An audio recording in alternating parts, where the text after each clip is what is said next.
All right, let's dive right into this explainer and completely demystify the revolutionary engine powering today's artificial intelligence landscape. We are talking about the transformer. If you've been watching the incredible leaps in AI lately, from chatbots writing flawless code to systems generating stunning images, you are looking at the direct result of this exact technological breakthrough. So today we're going to pop open the hood and see exactly how it works. Here is our roadmap for today. We'll cover 1. The AI engine, transformers. 2. Overcoming the sequential bottleneck. 3. Inside the architecture blueprint. 4. Meet the transformer family. 5. Real-world AI capabilities. And finally, 6. Limitations and future impact. Section 1. The AI engine transformers. So what is a transformer fundamentally? Well, it's a neural network architecture designed to transform an input sequence into an output sequence by truly understanding deep context. Think about it. When you feed it a question like, what is the color of the sky? It isn't just looking at those words in total isolation. It uses an internal mathematical representation that figures out the deep relationships between the words color, sky, and blue. It maps out that whole context to give you a perfectly logical answer. The sky is blue. Section 2. Overcoming the sequential bottleneck. Okay, to really appreciate this, we gotta look at how things used to be. Before transformers came along, dealing with data was, honestly, incredibly inefficient. Older models, like recurrent neural networks, processed data sequentially. Basically, they read step by step, one single word at a time in a loop. It was slow. But worse than that, it suffered from the vanishing gradient problem. In plain English, the model had terrible long-term memory. Transformers completely flip the script. They process entire sequences all at once, in parallel, which makes them incredibly fast and highly contextual. Let's look at this memory loss issue in action. Imagine reading this sentence. XYZ went to France in 2019 when there were no cases of COVID, and there he met the president of that country. With those older models, by the time they chugged along to the phrase that country at the very end, they had often literally forgotten the word France from the beginning.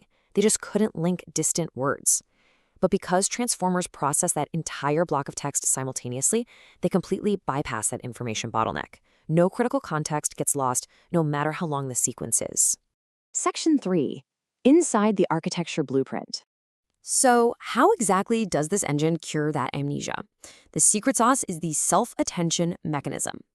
Think about being in a super crowded, noisy room. When you're trying to listen to someone talk, your brain automatically tunes out all that background noise to focus intensely on their specific voice, right?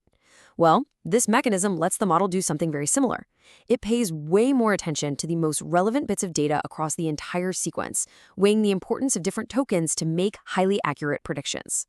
Let's quickly walk through this assembly line. First up, input tokens break the sentence down into words. Next, embeddings magically turn those words into mathematical vectors. Then, because we are handling everything in parallel, positional encoding steps in and hands out a ticket in line so the model still knows the original order of the words. All of that flows right into the attention mechanism we just talked about before hitting final output prediction layers. To really wrap your head around that embeddings step, consider the word point. In the first sentence, it means a sharp tip. In the second, it's a physical gesture. Remember, transformers don't read English. They read numbers. So they convert these discrete words into continuous mathematical vectors. And these embeddings are so incredibly sophisticated that they map the word point to entirely different numbers depending strictly on the context of the surrounding words. How cool is that? If we dig just a little deeper under the hood, we find these highly specialized sublayers. Residual connections, the add part, act like mathematical shortcuts. They let information skip certain operations so data doesn't get lost in really deep networks. Then we have layer normalization, which stabilizes the numbers so the model trains smoothly. And finally, feed-forward networks refine the data at every single position. It's just a beautifully optimized system built for scale. Section 4. Meet the transformer family. Because the space architecture is so adaptable, it quickly evolved into a very versatile family of models. Take BERT, for example. It's bidirectional, meaning it actually masks words, and guesses them by reading the sequence left to right and right to left at the exact same time for deep comprehension. Then you have GPT models, which are autorecursive. They're the master predictors, generating the next value based on everything that came before it. And then, wow, there's VIT, or Vision Transformers. This brilliantly adopts the architecture to treat an image not as a grid of pixels, but as a sequence of fixed-sized patches. It literally reads an image the exact same way it reads a sentence. Section 5. Real-world AI capabilities. All right, enough theory though. What can transformers actually build in the real world?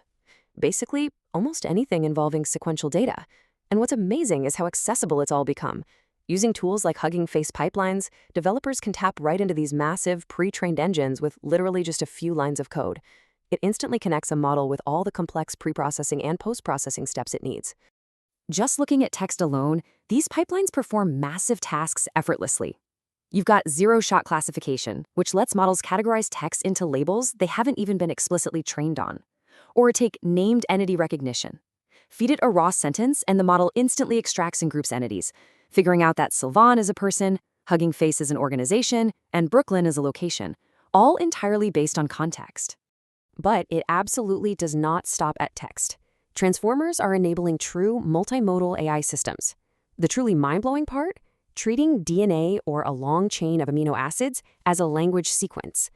This allows these models to predict genetic mutations or map out incredibly complex protein structures. We're not just generating text here, we are revolutionizing things like personalized medicine and drug discovery.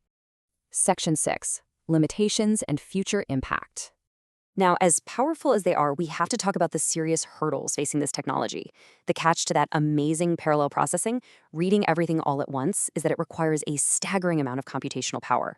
These models chew through massive amounts of memory, especially for long texts, and they rely on gigantic datasets containing billions of parameters to actually be accurate. Plus, because of their insane internal complexity, they operate largely as uninterpretable black boxes. We know their outputs are incredibly accurate, but trying to untangle exactly how the neural network weighted billions of parameters to arrive at that answer, it vastly reduces our ability to fully interpret their decision-making. So I want to leave you with this final thought to ponder. As organizations keep pushing these models further and further, utilizing hundreds of billions of parameters to scale toward artificial general intelligence, the resource demands are just astronomical. We have the software engine, but how will we sustain the massive computational power required for the future of these models? What will be the ultimate physical cost in hardware, energy, and infrastructure to sustain this digital intelligence in the years to come?